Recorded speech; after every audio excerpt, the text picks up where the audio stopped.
उत्तर प्रदेश के प्रयागराज जनपद का उमेश पाल हत्याकांड तो याद ही होगा आपको। इस केस में पुलिस अब अतीक अहमद की पत्नी शाइस्ता परवीन, बमबाज गुड्डू मुस्लिम समेत तमाम फरार मुजरिमों को ढूंढने में लगी है। लेकिन प्रयागराज पुलिस को अब जोर शोर से है आयशा नूरी की बेटियों की तलाश। नमस्कार, बहुत स्वागत है आपका एनबीटी ऑनलाइन में। आपके साथ मैं हूं ऐश्वर्या और हाजिर हो गए हैं हम उत्तर प्रदेश की हर छोटी बड़ी खबर लेकर के।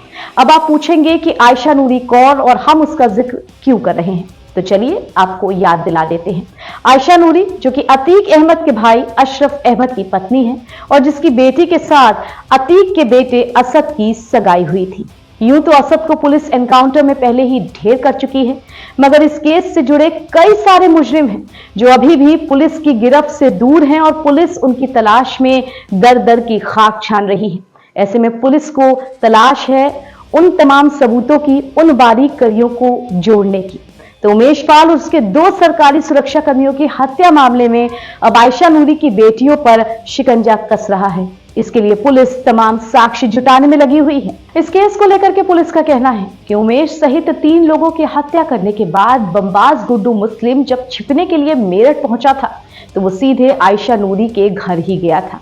यहाँ खुद आयशा नूरी और उसकी बेटियों ने उसका इस्तकबाल किया था और न सिर्फ गुड्डू मुस्लिम, अतीक, अशरफ और उसके तमाम वो साथी जो उमेश पाल हत्याकांड से जुड़े हुए थे, उनकी किसी न किसी तरीके से आयशा नूरी और उनकी बेटियों ने मदद की थी।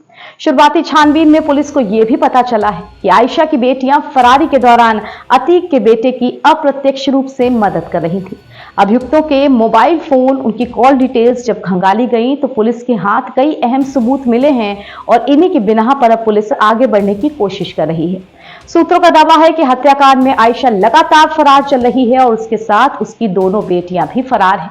इस आधार पर भी वो वांछित अभियुक्त की मदद कर रही हैं, ऐसा माना जा रहा है। ऑपरेशन जिराफ के तहत पुलिस जैनब, शाइस्ता और आयशा के कनेक्शन भी खंगाल रही है। आशंका जताई जा रही है कि तीनों का संपर्क किसी न किसी माध्यम से जरूर है, तभी तीनों एक दूसरे की मदद कर रही हैं। कोई भी पुलिस के हाथ नहीं आ रहा। आपको बता दें कि इसी साल 24 फरवरी को प्रयागराज के चर्चित उमेश पाल शूटआउट केस में दिन दहाड़े उमेश पाल और उसके 2 सरकारी गनरों की बीच बाजार गोलियां और बम बरसा करके हत्या कर दी गई थी।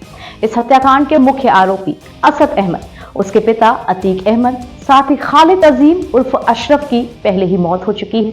इस केस में अतीक की पत्नी शाइस्ता परवीन, अशरफ की पत्नी आयशा नूरी, बमबाज गुड्डू मुस्लिम समेत कई लोग फरार हैं। कईयों पर पुलिस ने इनाम भी घोषित किया है। छोटा मोटा नहीं, 50,000 से लेकर के 5 लाख तक का इनाम रखा गया है। उधर शाइस्ता परवीन का सुराग लगाने के लिए पुलिस ने उसके 2 नाबालिग बेटों अबान और एहजम को प्रयागराज के सुधार गृह से रिहा भी किया था ताकि उसके जरिए मां का कुछ पता लगाया जा सके, मगर बात बन नहीं पाई। सो पुलिस अब इन मुजरिमों तक पहुंचने का हर मुमकिन तरीका खोज रही है और इसी कड़ी में आयशा नूरी की बेटियों पर नजर रखी जा रही है, जिनमें से एक की सगाई असद अहमद के साथ हुई थी। तो ये थी हमारी इस वक्त की खास रिपोर्ट। इस केस में और भी जो अपडेट होगा वो हम सीधे आप तक पहुंचाएंगे। उत्तर प्रदेश की हर छोटी बड़ी राजनीतिक हलचल से जुड़े रहने के लिए आप बने रहिए एनबीटी ऑनलाइन के साथ।